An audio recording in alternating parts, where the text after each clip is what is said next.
Welcome back, and it's still Newsweek, where we discuss the biggest stories that made the headlines in the week.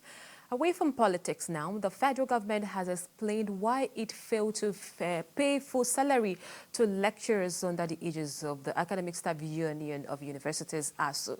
In a statement by the Federal Ministry of Labour and Employment, government noted that members of ASUU were paid their October salary on a pro rata basis and not half salary. According to the ministry, pro rata was done for the lecturers because they cannot be paid for work not done. The statement further clarified that the Minister of Labour and Employment, Chris Ngige, never directed the Accountant General of the Federation to pay the university lecturers half salary. Okay, so let me even... What would you say the idea of some getting full salary and some not getting? What are the some that didn't get their full salary? Because earlier, verified reports that Konwa, the splitter faction, some of them got their full salary. So I don't know whether that's what you're alluding to. But from the point of the federal government, the Federal Minister of Labour, Senator Chris Ngige, said lecturers, based on pro rata, they can't pay them more than what they were. Then there's this disharmony. The ministry said they didn't direct the Accountant General to pay them half salary. So I don't know what's going on. But if we want to look at it, technically, the federal government is right. Definitely, you can't pay, even if you own a business, you can't pay for work not done. But because of the whole crisis, students being at home for close to a year now, yesterday, day before yesterday, the ASUU chapter of UniJaws and a couple of universities, they down tools. Then reports on Twitter, I was on Twitter, some students were complaining that the lecturers came to the class, down tools, just walked out, like they were lamenting that half salary. And I just think the government should have extended goodwill by paying them full salary. Albeit, because sometimes, even though we've all worked in companies whereby we started work half of the month and we paid full, it's just like goodwill, buying their goodwill, because we all know it was the court that mandated ASUU tourism. It's not like there was any pre-agreement between them regarding the salary, but it's just something that needs to be done to buy the goodwill while negotiations are ongoing. That's what I feel about that. All right, let me come to you again, Mr. Ayodele. Are you there? Can you hear me? I think we're still having issues with the network.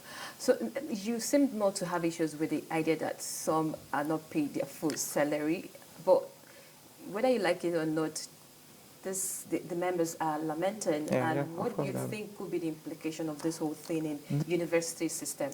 The implication over the years, the implication is there. It's obvious for us to say our educational system is moribund. I mean, for a 4-year course, you see students spending 7 or 8 years. So the thing is, both the federal government and ASUU, they both have their faults. There are a lot of misgivings, a lot of distrust on both sides.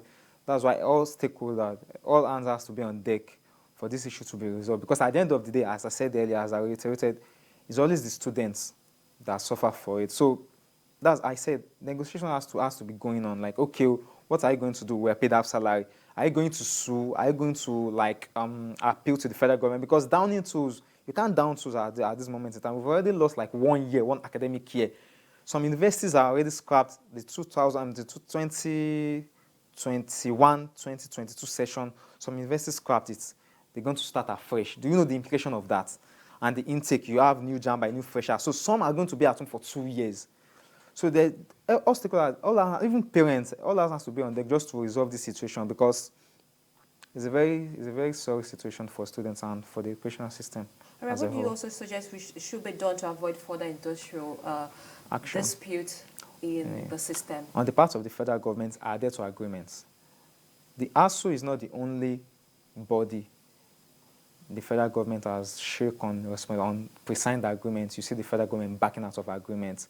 We have the electricity workers, and we all know the case 2 months ago whereby the national grid was shut down because of pre-agreements signed and the federal government failing to adhere to their part. So that's what the federal government is. The federal government, they are like the body, so they have to adhere to that's what ASUU has always been reiterating.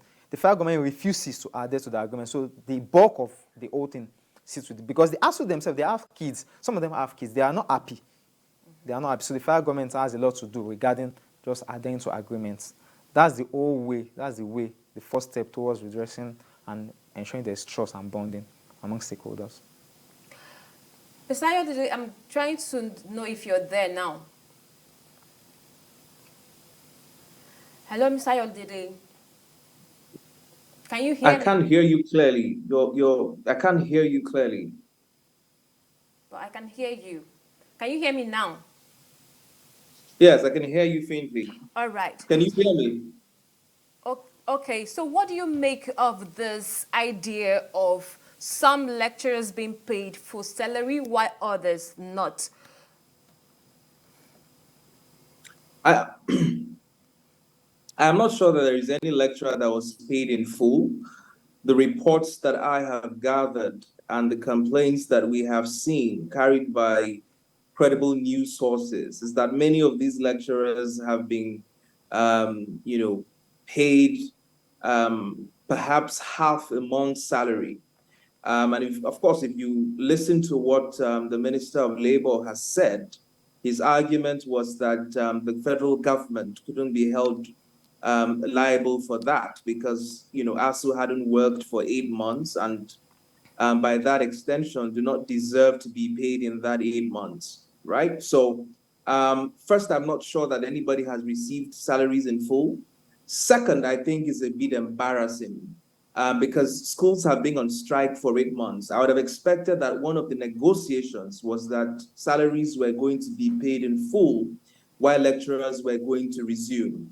Now, what this is going to lead to is another breakdown in the wagon of our educational cycle again, because there's an emergency meeting that's going to be held tomorrow by ASUU. And I can argue that the outcome of that meeting is that they are going to proceed on another strike if the federal government does not pay them their salaries in full.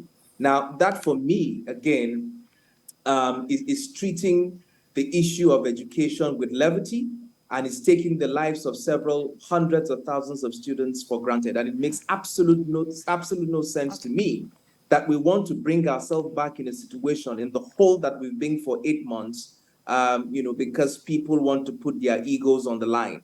I think that it's important for us to come to the middle and resolve these issues amicably. And one of the ways not to resolve this issue and to prolong this impasse is for the federal government to refuse to pay ASUU for 8 months and continue to hold on to the debate or the argument that they didn't work for 8 months and hence do not deserve pay. That is just going to prolong this crisis, and the students are just going to be at the receiving end of it. Unfortunately, we are almost out of time.